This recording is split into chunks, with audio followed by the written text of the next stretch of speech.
आता कठोर बोलतो, थोडं कठोर पण परम सत्य आहे. तुम्हाला म्हटलं का हरिपाठ वाचन करा, सकाळ संध्याकाळ वाचन करा, तू काय म्हणतो खूपच गडबड होते महाराज, खूप बिजी आहे, काही सुधरत नाही, खूप बिजी आहे. पण हे शब्द एक दिवशी तुम्ही यमालाही म्हणा. काय यमराजाला मी म्हणा हे शब्द की मी खूप बिजी आहे आणि आता येऊ शकतो मला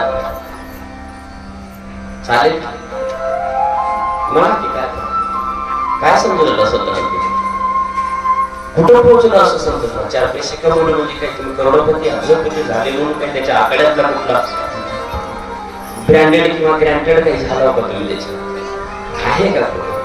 देशीच्या चौधरी सुद्धा तो एका क्षणात घेऊन जातो, त्याचा वेळ सुद्धा चुकवू देत नाही. स्वतःच ब्रह्मामध्ये माणूस आहे, एकट्यामध्ये स्वतःची तोहीण करून घेतो माणूस, नाही असं नाही. अरे काय आहे मी म्हणून घेतो एकट्यामध्ये, पण बाहेर घरात दरवाजाच्या बाहेर पडला तर स्वतःला काहीतरी आहे म्हणून समजायला सुरुवात. हीच अहंकार आहे, सूक्ष्म स्वरूपाचा अहंकार आम्हाला मिळतोय.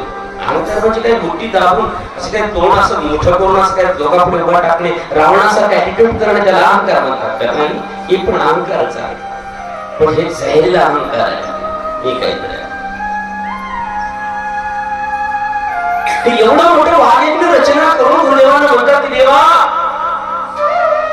हे विश्वाचा आत्मा असणार हे देवा आणि द्यावा, हे लक्षात घ्या. देवानी द्यावं हे वाघेची रचना केली आहे. प्रभू हे सर्वांपर्यंत पोहोच करा.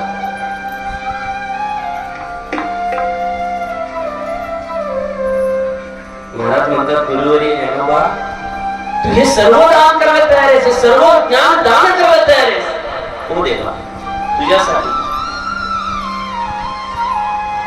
उरलं तर माझ्याकडे द्या, नाही उरलं तरी चालेल.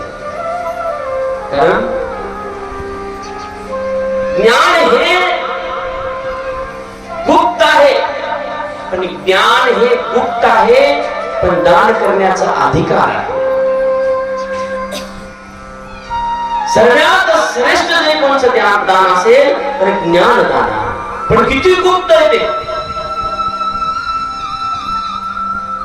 चैतन्याला सुद्धा लवकर सापडत नाही, कसा गुप्त असणार ज्ञान. म्हणून गुप्त ठेवा ही दान करावा, सर्वात श्रेष्ठ दान करत असते. पण गुप्त हानी कधी दान करतच नाही. करतो का?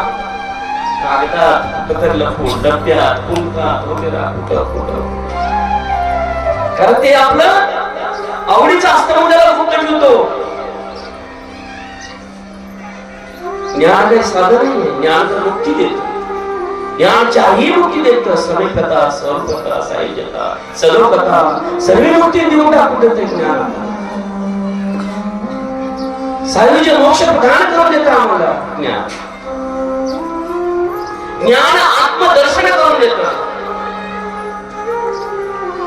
ते ज्ञान सद्गुरूकडे असतं. गुरुतीर्थ ज्ञान ज्ञानी आत्मदर्शन. ज्ञानामुळे आत्मदर्शन प्राप्त होतं.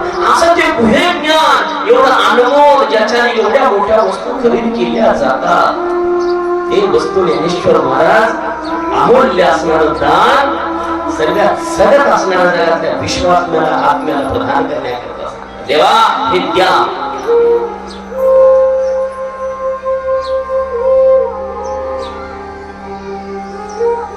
द्या ही प्रसाद स्वरूपाने वाटून करून द्या. आता विश्वात्मके देणे वागयज्ञ तो सारे तो सोनी मन द्यावे पसाय दान. हे प्रसाद स्वरूप दान आहे. आणि ज्ञान दान माऊली करतात. म्हणून आम्ही सर्वांनी आता माळी व्हायचा अधिकार सगळ्यांना. नाहीतर याला अधिकारी पाहिजेत होता, अगोदर वेद वाचण्याकरता अधिकारी पाहिजेत होता, है ना, ज्ञान घेण्याकरता अधिकारी पाहिजेत होता. माऊलीला त्रास काय झाला? ज्ञानाचे अधिकारी माऊली नाही असं म्हणत होते. जे ज्ञानाचेच देव होते, ते ज्ञानदेव ज्ञानाचेच देव होते. आणि त्याला लोक म्हणत होते की तुम्ही अधिकारी नाही, तुम्ही संन्यासाचे पुत्र आहात, तुमचा अधिकार नाहीये. इथं कोणी असं नटखट यावे शुद्ध होऊन जावे. या या रे लहान थोर याती भरते नारी नर करावा विचार न लगे चिंता कोणासी. इथं चिंता करायची गरज नाही. नारी या नर या बाळ घ्या कोणी याती हिनियामती कोणी या आता का सर्वांना म्हणून आम्हा सर्वांना ही माळी धारण करायचा गुरुकडे यायचा अधिकार प्राप्त झाला. त्याचे गुरु पायाचे रचनार कोणी असेल तर ज्ञानेश्वर महाराज. ज्ञानदेव रचिला पाया